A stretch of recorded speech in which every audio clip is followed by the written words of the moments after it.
ছাড়ব না। যেদিন পড়িল কলেমার নাজরানা, সেদিন হইল বেলাল দিওয়ানা, আর কোনো দিন নবী ভুলে না। জোরে বলেন সুবহানাল্লাহ। আর যেদিন পড়িল কলেমার নাজরানা, সেদিন হইল বেলাল দিওয়ানা, আর কোনো দিন নবী ভোলে না। আরে কাফের যত মেরে যায়, ঈমান বেলালের বেড়ে যায়। বলেন সুবহানাল্লাহ। আরে কাফের যত মেরে যায়, ঈমান বেলালের বেড়ে যায়। বেলাল কান্দে নবী নবী সর্বক্ষণ। আল্লাহর নবী নূরের নবী গো, আপনি নবী আমার জীবনের জীবন। আল্লাহর নবী নূরের নবী গো, এটুকুটা বলতে পারবেন না? নূরের নবী গো, আল্লাহর নবী গো। আল্লাহর নবী, সকলে পড়েন তিনি। আল্লাহর নবী নূরের নবী গো, আপনি নবী আমার জীবনের জীবন। আর দেখে আপনার মজেজা, পাগল হইল মা খাদিজা। জোরে বলেন সুবহানাল্লাহ। আর দেখে আপনার মজেজা, পাগল হইল মা খাদিজা, জপে দিল জীবন জয়বন।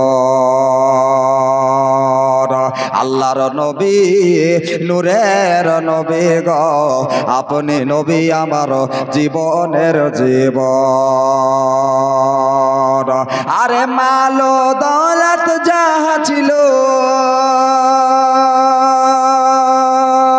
নবীর কদমে সইপা দিল। আরে মালো দৌলত যাহা ছিল, নবীর কদমে সইপা দিল। আল্লাহর নবীরে বানাইল আপন।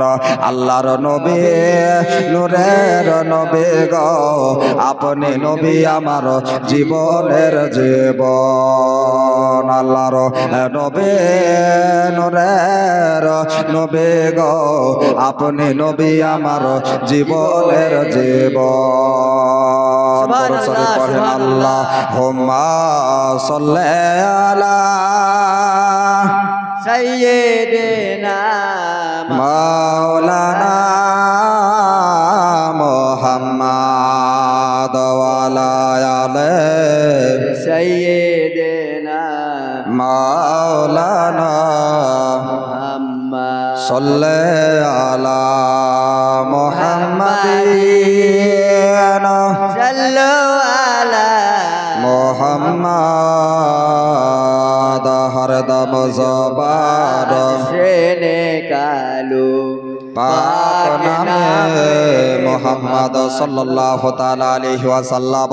ও আমার বাপজিরা, আমার ভাইরা গো, এই হযরতে বেলাল রাদিয়াল্লাহু তাআলা আনহুকে আবু জেহেলের হাতে যেমনই আপনার তুলে দিয়েছে, আবু জেহেল বেলালকে লোভ দেখাইলো, কিন্তু হযরতে বেলাল বলল, আবু জেহেল শোনো শোনো, আমি আল্লাহর নবীজির কলেমা ছাড়তে পারবো না।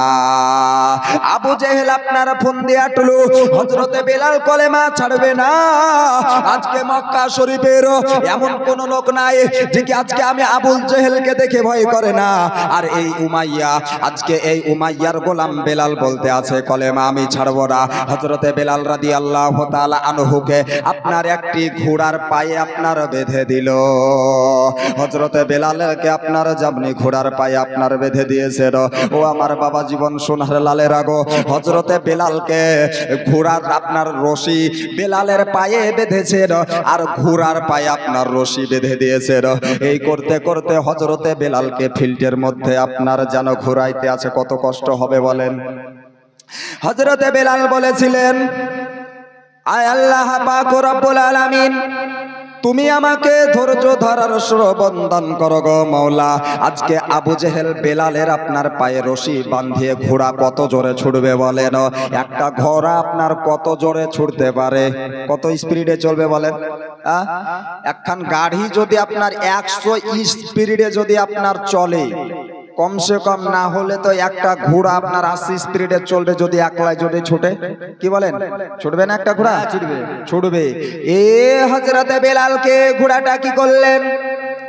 বেলালের পাটাকে যেমনই আপনার বেঁধে দিয়েছেন, হযরতে বেলালের পাটাকে আপনার যেন ঘোড়াতে নিয়ে আপনার দৌড়ে বেড়ায় গোটাই ঘুরে বেড়ায়। হযরতে বেলালের পিঠের চামড়ায় আপনার উধড়িয়ে গেল। বলেন সুবহানাল্লাহ। আজকে নবীকে মানার জন্য, আজকে আল্লাহর নবীজিকে মহব্বত করার জন্য, আল্লাহর নবীজিকে আপনার ভালোবাসার জন্য হযরতে বেলালের গায়ের চামড়া আপনার উধড়িয়ে গিয়েছিল। যেমনই চামড়া উধড়ে গিয়েছিল, তবুও কিন্তু বেলাল কলেমা ছাড়েনি। যখন আপনার বেলাল কলেমা না ছাড়লো, আবু জেহেল কি করলো? যে হযরতে বেলালের আপনার ক্ষত বিক্ষত গুলো হয়েছিল, ওই ক্ষত বিক্ষত গুলোতে আবু জেহেল মরিচ আর লবণ আপনার ঢেলে দিল। বলেন সুবহানাল্লাহ। আমার ভাইরা গো, আজকে তো ইসলাম ধর্মকে গ্রহণ করার জন্য আমাদের এত কষ্ট হয়নি, আমাদের এত কষ্ট হয়েছিল বলেন? ইসলাম ধর্মকে মানার জন্য আমাদের এত কষ্ট হয়নি, ইসলাম ধর্মকে জারি রাখার জন্য আজকে আমাদের এত কষ্ট হয়নি। কিন্তু হযরতে বেলাল রাদিয়াল্লাহু তাআলা আনহুকে আপনার মরিচ আর লবণের ছিটা আপনার কাটা জায়গাতে দিলে কেমন আপনার অবস্থা হবে বলেন? কত আপনার জ্বলবে। আজকে আপনারাই বলেন, হযরতে বেলালের গায়ে যেমনই আপনার দিয়ে দিয়েছে, হযরতে বেলাল যেন বাপরে মারে বলে নাই, ওহো আহা বলে নাই। হযরতে বেলাল নবীজির কলমা পড়ছে, লা ইলাহা ইল্লাল্লাহ।